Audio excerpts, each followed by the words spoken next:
여러분 안녕하십니까. 이종섭 주 호주 대사 논란이 총선의 변수로 부상하고 있습니다. 국민의힘으로서는 가뜩이나 수도권 위기론이 불거진 상황이죠. 오늘 처음 열린 선대위 회의에서 이 대사 문제가 거론된 것으로 보입니다. 한동훈 위원장은 대통령실에 어떻게 제안해야 할지 고민이다는 취지의 언급을 한 것으로 전해졌습니다.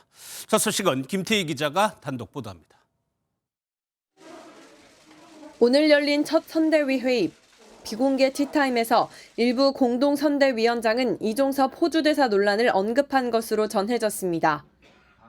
한동훈 위원장도 이종섭 논란을 대통령실에 어떻게 제안할지 고민이라는 취지로 현재의 상황을 인식하고 있는 것으로 MBN 취재 결과 확인됐습니다. 공개 선대위 회의에서도 당정의 결단을 촉구하는 목소리가 나왔습니다. 선민후사를 결단하고 실천합시다. 대통령께서 국민은 늘 무조건 옳다. 어떤 비판에도 변명을 해서는 안 된다고 하신 바 있습니다. 한동훈 위원장은 민주당은 후진 세력이라며 공격 수위를 높였습니다. 대한민국을 후진시키느냐, 전진시키느냐를 결정하는 선거이고 범죄자들이 뻔뻔스럽게 폭주하며 방탄해온 민주당의 국회 독재를 심판하는 선거가 이재명 민주당 대표 지역구에서 뛰고 있는 원희룡 공동선대위원장도 이재명 대표가 온 뒤 민생이 실종됐다며 필승 의지를 다졌습니다. 빨리 이재명을 치워야 모든 게 해결된다고 생각합니다. 그것이 바로 제가 지역구에서 이재명 대표와 져서는 안 된 앞으로 한 달이 채 남지 않은 총선까지 이종섭 호주 대사의 수사 상황 등이 수도권 표심 일가를 새로운 변수로 떠오르고 있습니다. MBN 뉴스 김태희입니다. 민주당은 이종섭 대사에 대한 특검법을 아예 당론으로 채택했습니다. 총선까지 남은 20여일간 이 문제를 정권 심판론과 연계해 힘을 싣겠다는 포석으로 보입니다. 후보자들이 한데 모인 총선 결의대회에서도 정부 여당에 대한 공격이 이어졌습니다. 이어서 김세희 기자가 보도합니다. 민주당이 의원총회에서 주 호주 대사로 부임한 이종섭 전 국방부 장관 특검법을 당론으로 채택했습니다. 수도권에서 야당이 압승할 수도 있다는 이른바 수도권 위기론이 불거지는 데에 정권 심판론 카드를 꺼내 표심을 잡겠다는 전략으로 풀이됩니다. 민주당은 수사 중인 이종섭 주 호주 대사의 임명은 대통령이라는 최고 권력의 수사 방해라며 강하게 비판해왔습니다. 이재명 더불어민주당 대표는 오늘 총선 결의대회에서 이번 선거가 국민의힘과 국민이 대결하는 날이라며 잘하면 상을 주고 잘못하면 벌을 줘야 한다고 말했습니다. 우리는 국민 승리의 도구입니다. 훌륭한 후보들이 윤석열 정권을 심판하고 국민 승리의 유효한 도구가 되길 바랍니다. 이 대사 임명에 대한 비판도 이어졌습니다. 도주 대사가 뭐예요? 이런 정권은 용납해서는 안 됩니다. 반드시 심판해서 국민들을 이 고통에서 벗어나게 해야 됩니다. 오는 21일 후보 등록과 함께 본격적인 총선 레이스가 시작되면서 민주당은 정권 심판론 확산에 총력을 기울일 것으로 보입니다. MBN 뉴스 김세희입니다. 이재명 대표는 어제 이어 오늘도 경기 지역으로 향했습니다. 특히 민주당으로선 반드시 지켜야 하는 경기 남부 반도체 벨트인 화성과 평택을 찾아 윤 정부를 해고해야 한다고 강조했습니다. 보도에 장명훈 기자입니다. 이재명 더불어민주당 대표가 지지자와 함께 셀카를 찍으며 거리 유세에 나섭니다. 이 대표가 휴일도 있고 가장 먼저 찾은 곳은 경기 화성시로 모두 4개의 의석이 달려 있어 반도체 벨트에서도 핵심으로 꼽힙니다. 이재명 대표는 다시 한번 정권 심판론을 부각하며 지역민들에게 전폭적인 지지를 호소했습니다. 정권 심판에 더해 대통령 탄핵을 시사하는 듯한 강한 발언까지 쏟아냈습니다. 야단 쳐서 안 되면 회초리를 들고 회초리를 들어도 안 되면 그 다음에는 해고해야 합니다. 그게 민주공화국의 원리입니다. 화성시에 이어 경기 안성시로 자리를 옮긴 이 대표는 윤석열 정부 실정을 재차 강조하며 표심 공략을 이어나갔습니다.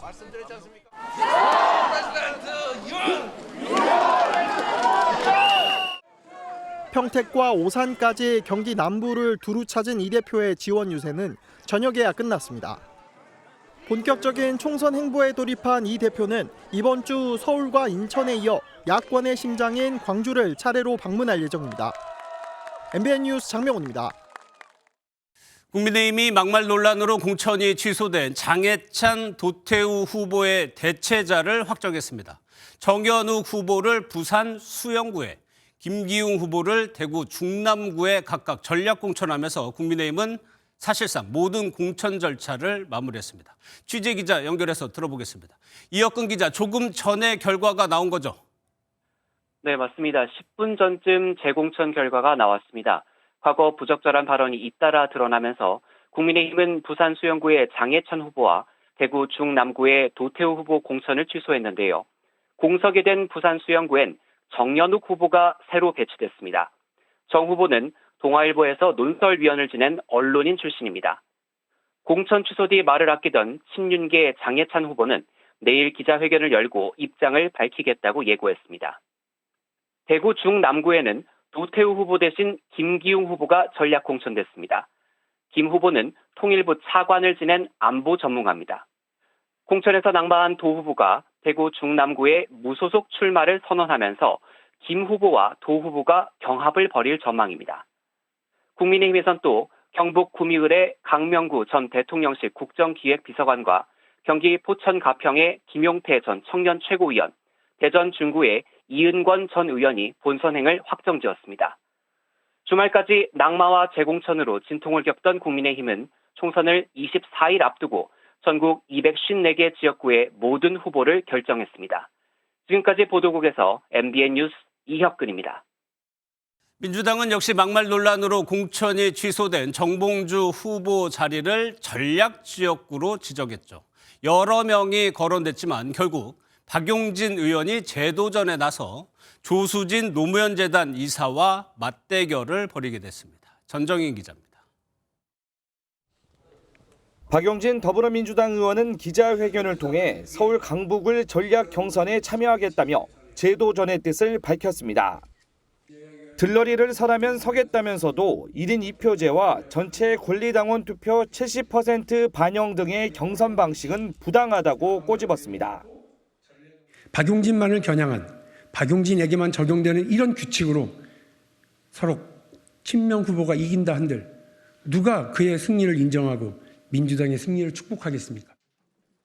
민주당 전략공천관리위원회는 서울 강북을에 박 의원과 조수진 노무현 재단 이사의 양자 경선을 치르기로 결정했습니다. 타 지역 공천 신청자, 비례대표 신청자는 배제하였습니다. 안정적인 경선 방법을 위하여 양자 경선을 선택하였습니다.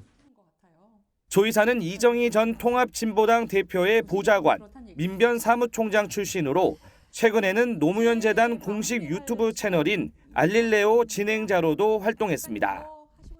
경선은 내일부터 이틀 동안 온라인 투표로 진행되며 전체 권리당원 70%, 강북을 권리당원 30%를 합산해 반영하기로 했습니다. 박 의원의 요구가 받아들여지지 않은 가운데 30% 감산 재적용 중단에 대해서도 공관위는 당원에 못 박혀 있는 내용이라고 선을 그었습니다. MBN 뉴스 전정인입니다.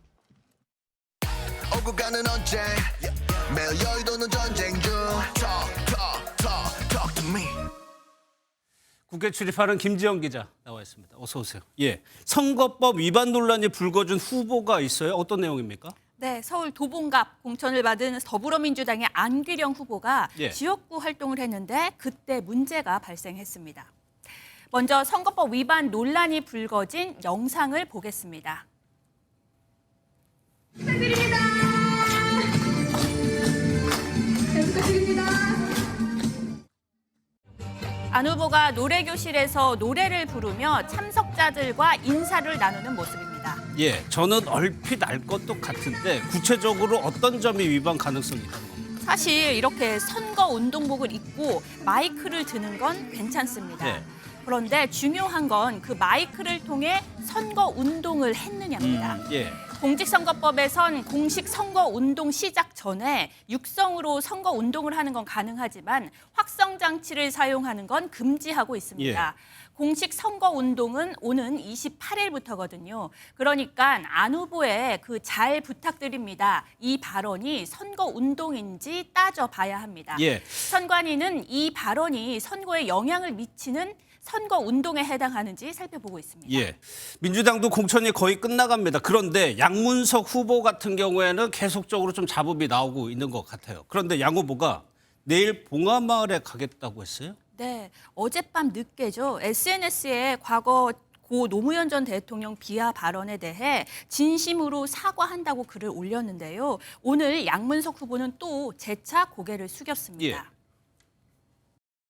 다시 한번 쉽게 사죄드리고 있습니다. 제가 내일 봉하마을을 찾아갈 겁니다. 노무현 대통령 직접 뵙고 말씀을 드려야죠.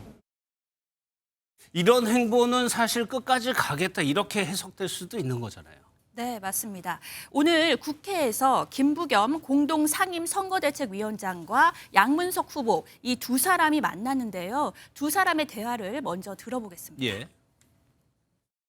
워낙 저한테 화강?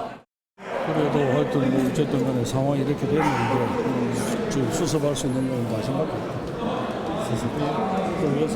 여기서 뭐 새로운 게 더 나오면 그거는 누구도 보고 못한다. 사실상 자진 사퇴를 요구한 것으로 해석되는데 앞서 보신 것처럼 양 후보는 봉하마을에 가겠다. 또 필요하다면 당원 투표로 결정받겠다며 후보직 유지를 고수하고 있습니다. 예, 마지막은 비례대표 소식 살펴보겠습니다. 민주당 위성정당이죠. 더불어민주연합이 순번을 발표했는데 용해인 의원 몇 번 받느냐 관심이었어요.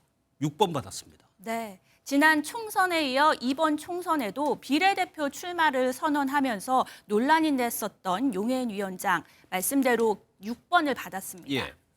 오늘 발표한 30명의 비례 순번 중 6번은 당선 가능권으로 비례 재선 가능성이 커진 겁니다.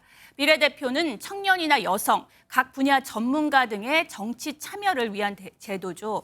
비례만 5번을 한 김종인 개혁신당 공관위원장과 20대, 21대 총선에서 재선에 성공한 이태규 국민의힘 의원을 제외하고는 비례 연속 출마는 드문 일이라서 논란은 이어질 것으로 보입니다.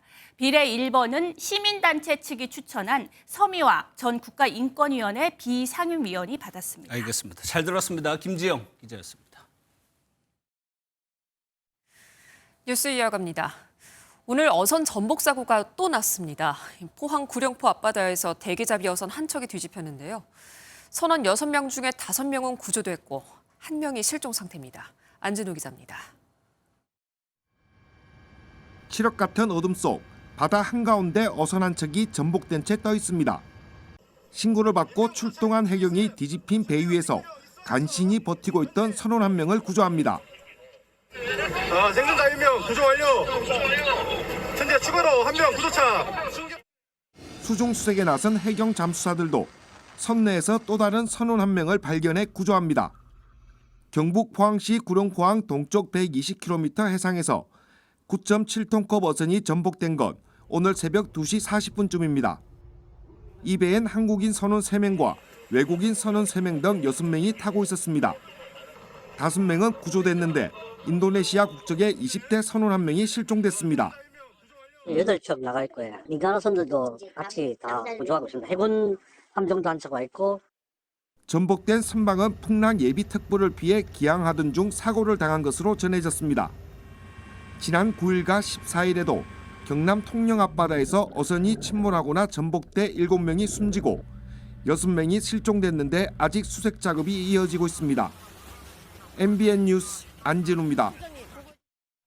그리고 새벽 시간 서울 구로동에선 주차된 차량에서 갑자기 불이 나는 일이 있었고요. 서울 강남 구룡터널 사거리에서는 80대 고령 운전자의 부주의로 시작된 것으로 보이는 7중 추돌 사고가 났습니다. 손성민 기자입니다. 희뿌연 연기가 차량 보닛에서 새어나오고 잠시 뒤 차량 전체가 불길에 휩싸입니다. 오늘 새벽 서울 구로동의 한 상가 인근에서 주차된 승용차에서 불이 났습니다. 아침에 출근했는데 깜짝 놀랐어요. 차가 불을 나면서 옆에 있는 차도 같이 불이 붙었다고. 불이 난 차량 5m 옆에는 기계공구 상가가 있는데요.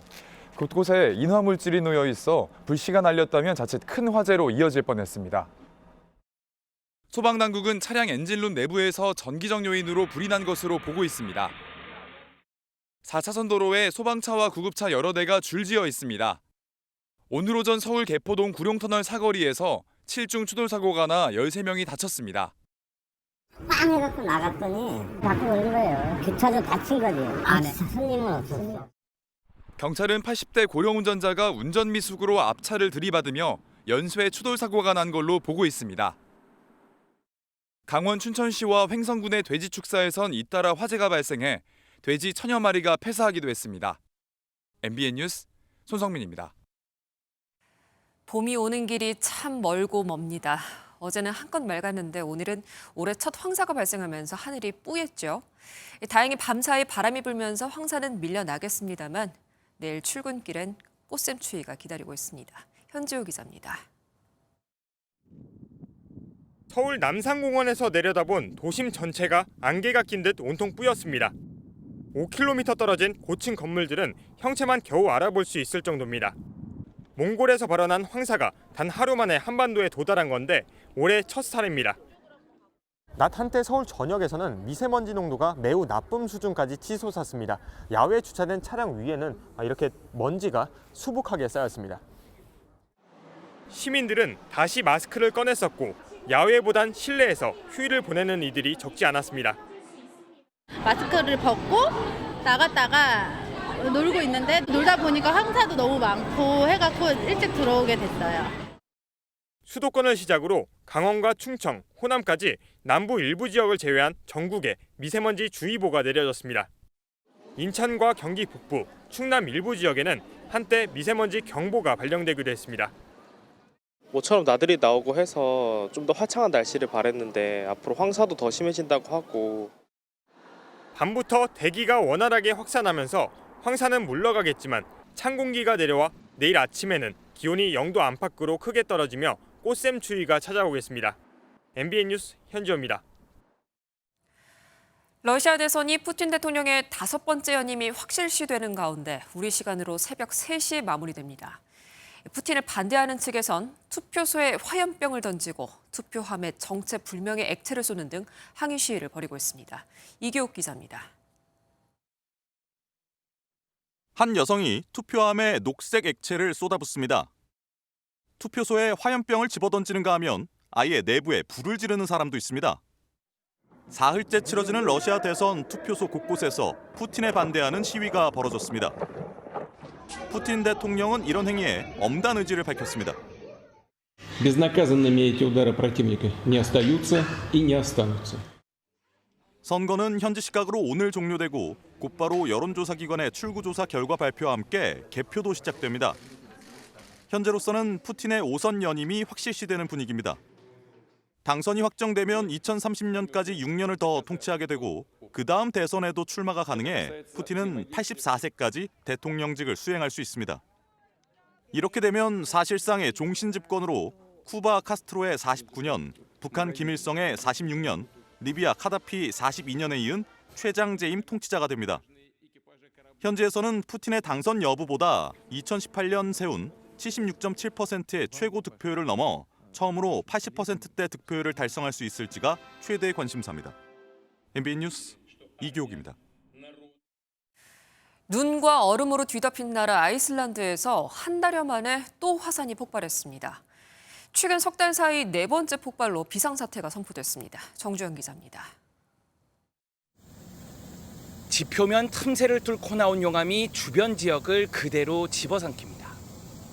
시뻘건 용암이 뜨겁게 들끓고 치솟는 연기, 하늘은 주황색으로 물들었습니다.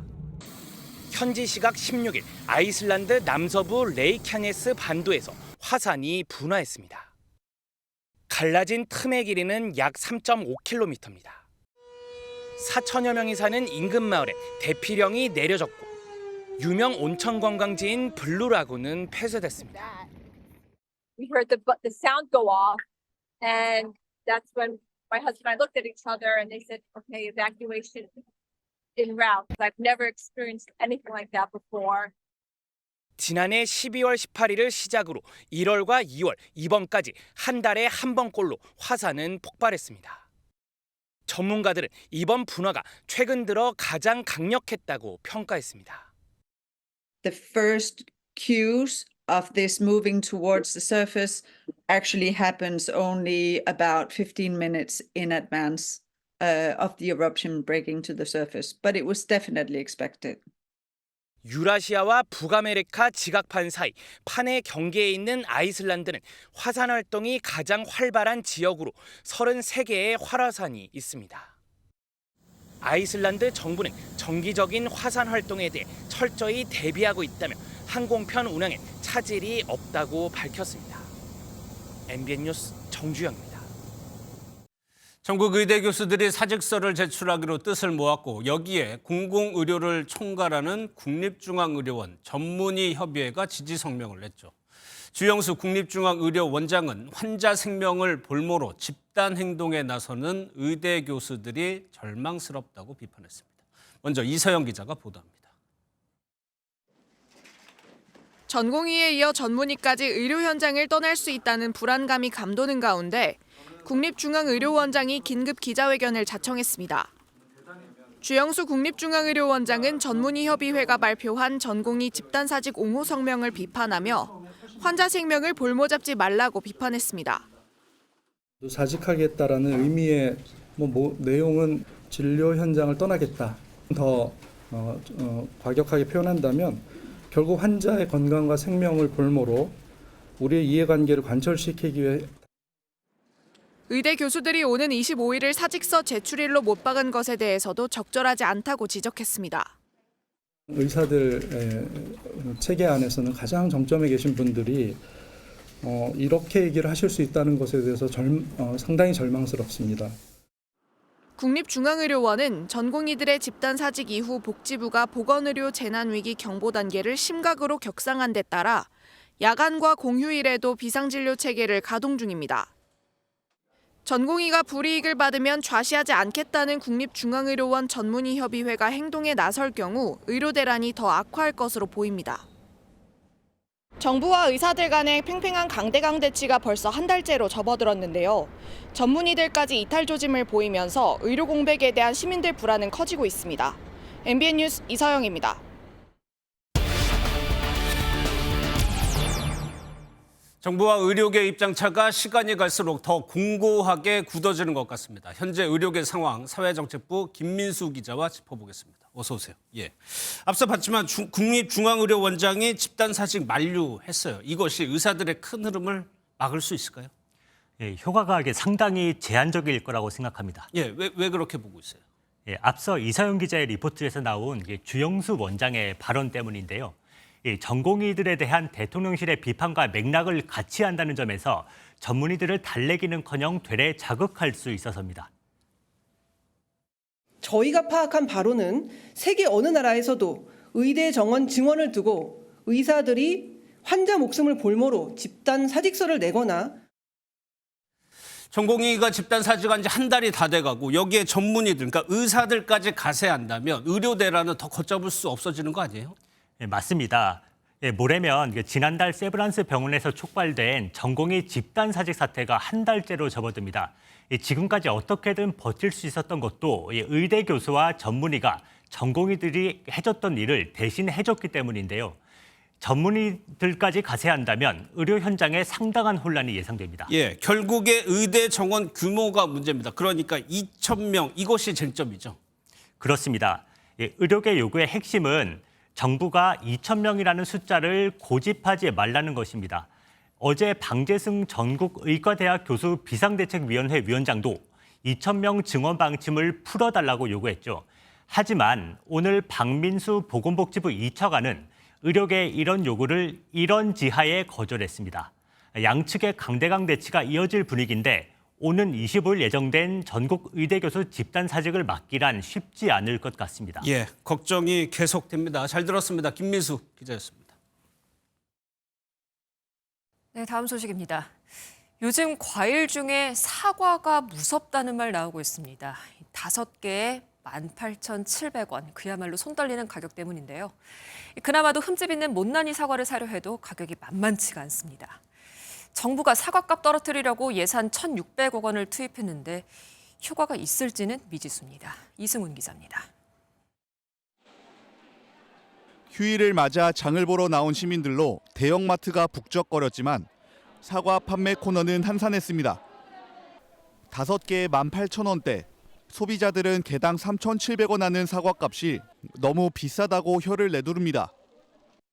좀 저렴했으면 좋겠어요. 너무 많이 올라가고 좀 사기가 좀 손이 떨립니다.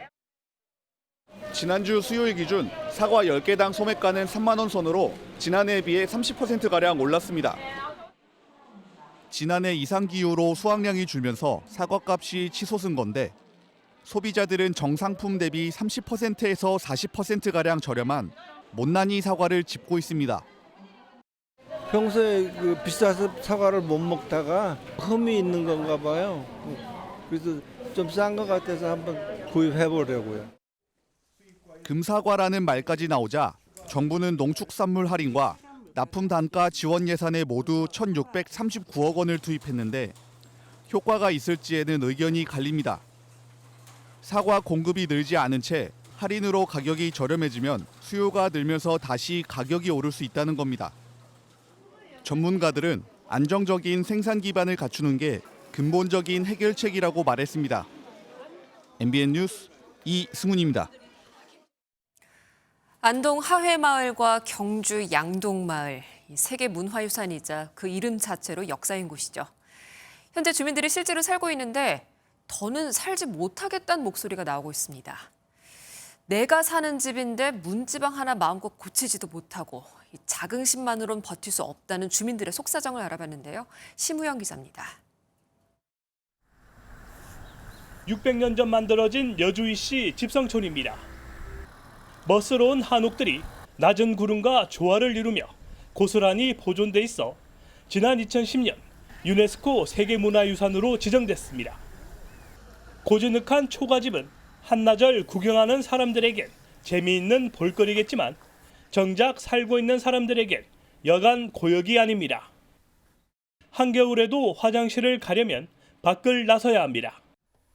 내 집 화장실이지만 내 맘대로 바꿀 수도 없습니다. 문화재 이거 지정된 관계로 화장실 안에 엮고 싶어도 공사를 못하고 그래서 못한다. 6년째 7년째 안 해주고 있어요. 문지방 하나 손댈라 쳐도 문화재청에 일일이 보고해야 하고 심지어 수리까진 6개월 넘게 걸립니다. 문화재보호법에서 현상변경을 못하도록 규정하고 있어요. 그 과정 자체가 워낙 힘이 드니까 주민들의 최소한의 그 행복 추구권도 고려를 해줘야만이. 안동 하회마을도 사정은 별반 다르지 않습니다. 장판을 들추자 곳곳에 곰팡이가 생겼고 임시로 바른 시멘트에선 물이 샙니다. 지난 여름 폭우 때 무너진 담장입니다. 전통가옥 보존 규정상 수리 절차가 까다로운 데다 예산마저 부족해 8개월째 방치됐습니다. 이렇다 보니 세계유산 지정 이후 양동마을은 156명, 하회마을은 25명이 마을을 떠났습니다. 불편하기 때문에 떠나가고 가서 고향을 찾아오고 싶어도 한옥 속에서 생활하기가 불편하니까 와서 살다가도 또 바깥으로 나가는 경우도 있고. 이들이 세계문화유산을 지키는 데 받는 지원금은 1년에 80만 원입니다. MBN 뉴스 심우영입니다. 피부친 가족도 상속 문제 앞에선 남남이 되는 일 주변에 많죠. 사전에 유언장을 쓰면 됩니다만 법적 효력을 가지려면 조건이 까다롭습니다. 그래서 그 대안으로 쉽게 쓰고 또 절차도 간소한 온라인 유언장이 떠오르고 있다고 하는데요. 홍지호 기자가 취재했습니다. 완수 오빠가 경쟁 상대는 안 되겠지만 너무 막 나갈 필요는 없잖아, 형제끼리. 상속 재산을 두고 가족끼리 다투는 건 재벌가의 일만은 아닙니다. 지난 2013년 3만 5천 건이던 상속 사건 재판은 10년 만에 1만 6천여 건 늘어 5만 1천 건을 넘어섰습니다. 상속 분쟁에서 다루는 재산의 규모도 대부분 1억 원 이하일 정도로 국민 대부분에게 영향을 주는 사안이 돼버렸습니다. 법적 효력을 가진 유언이 남겨지면 상속 재판 같은 분쟁을 예방할 수 있지만 민법상 유언은 자필 증서와 녹음 등 5가지 항목으로만 정해져 있고 날짜를 직접 적고 증인을 세우는 등 조건이 까다롭습니다. 이러다 보니 쉽게 작성할 수 있는 온라인 유언장이 최근 대안으로 떠오르고 있습니다. 고등학생과 중학생 두 딸을 둔 50대 홍현민 씨는 지난달 온라인으로 유언을 남겼습니다.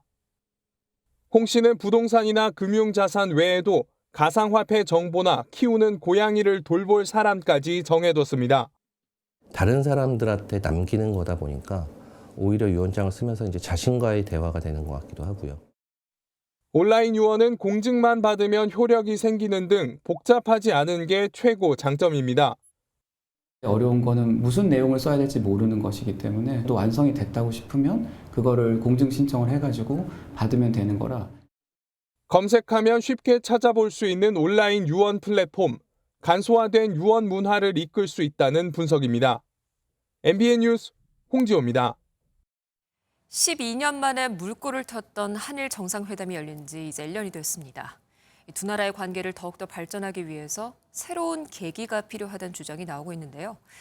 내년 양국 수교 60주년을 앞두고 제2의 김대중 오부치 선언이 나올 수 있을지 알아봤습니다. 일본 도쿄에서 김수영 기자입니다.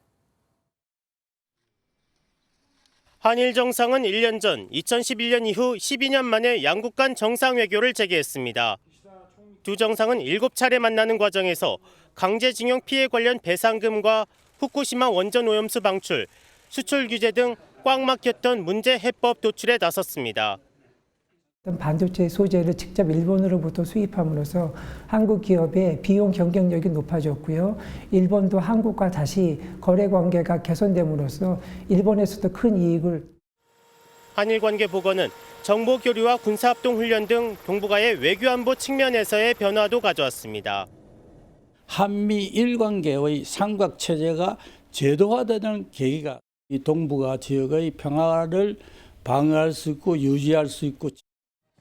대통령실은 최근 내년 국교 정상화 60주년을 맞아 양국 간 미래지향적인 관계 설정을 위한 새로운 공동문서 채택 필요성에 대해 언급했고 앞으로 밀도 있는 협의가 예상됩니다. このパートナーシップ宣言を原点にしてですね、それをさらに検討して新しいパートナーシップ宣言を生むことが大事じゃないかと。 다만 한국의 4월 총선 결과와 기시다 총리의 낮은 지지율 등 각국의 내부 정치 상황이 변수로 꼽힙니다. 양국 관계가 복원되고 교류가 활발해지는 상황에서 한국과 일본은 내년 국교 정상화 60주년을 앞두고 새로운 계기를 맞고 있습니다. 일본 도쿄에서 MBN 뉴스 김수영입니다. 양국의 관계 진전은 문화 교류에서 활발하게 일어나고 있습니다. 한일 가요 역사상 최초로 열리는 한일 가왕전이 화합의 물결을 키울 수 있을지 기대가 높은데요. 이상주 기자가 전해드립니다. 한국인의 흥과 한을 표현하는 트로트와 일본의 정서를 대표하는 엔카가 한 무대에 오릅니다. 한국과 일본 가요사 최초의 국가 경연 한일 가왕전입니다. 국내 방송계에서 신드롬을 일으켰던 현역 가왕들 못지않게 일본 톱7에는 한국 걸그룹 연습생 출신부터 J-팝 아이돌, 전국 가요제를 휩쓴 신동까지 실력파가 포진했습니다. ステージを見ることができるとは思ってもみませんでした。本当に幸せなステージで、今回のステージが日本と韓国のエンターテインメントの時代をまた一歩も二歩も先に進めたんじゃないかなと思ってます。 자존심을 건 대결인 만큼 팬들의 관심도 뜨겁습니다.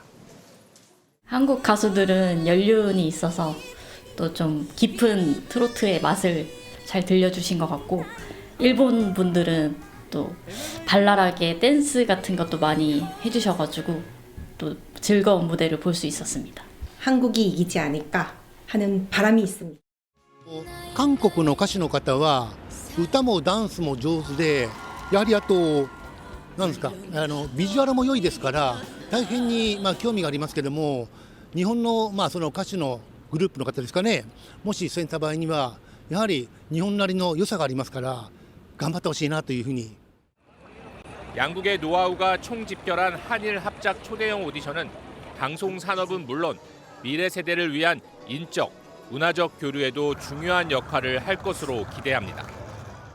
한국을 방문하고 싶고 또 한국에 유학을 가고 싶다, 또 일도 하고 싶다, 이런 일본 그 젊은 세대들이 굉장히 많이 있습니다. 대중의 숨결인 가요를 통해 한일 두 나라가 현안을 극복하고 미래로 향하는 화합의 물결을 틀 수 있을지 시청자들의 시선이 모입니다. MBN 뉴스 이상주입니다. 올봄 들어 처음으로 황사가 관측됐습니다.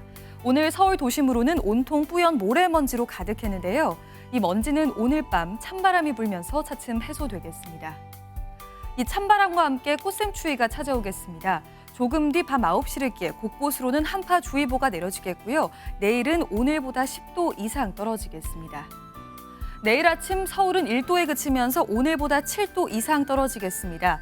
한파특보가 발효 중인 철원의 아침 기온은 영하권으로 떨어지겠습니다. 낮이 되면 기온이 크게 오르면서 한파특보도 모두 해제되겠습니다. 중부지방은 서울이 12도, 춘천은 13도까지 오르겠습니다. 남부지방도 광주가 17도, 부산은 14도까지 오르면서 전국적으로 일교차가 매우 크겠습니다. 한편 동쪽 지역은 대기가 무척 건조합니다. 건조주의보가 확대되고 있는 데다가 바람까지 강하게 불어 산불이 나지 않도록 조심하셔야겠습니다. 모레인 화요일에는 전국 대부분 지역에 비나 눈이 내리겠고요. 강원 산지로는 많은 눈이 내려 쌓일 가능성이 있습니다. 내주셨습니다.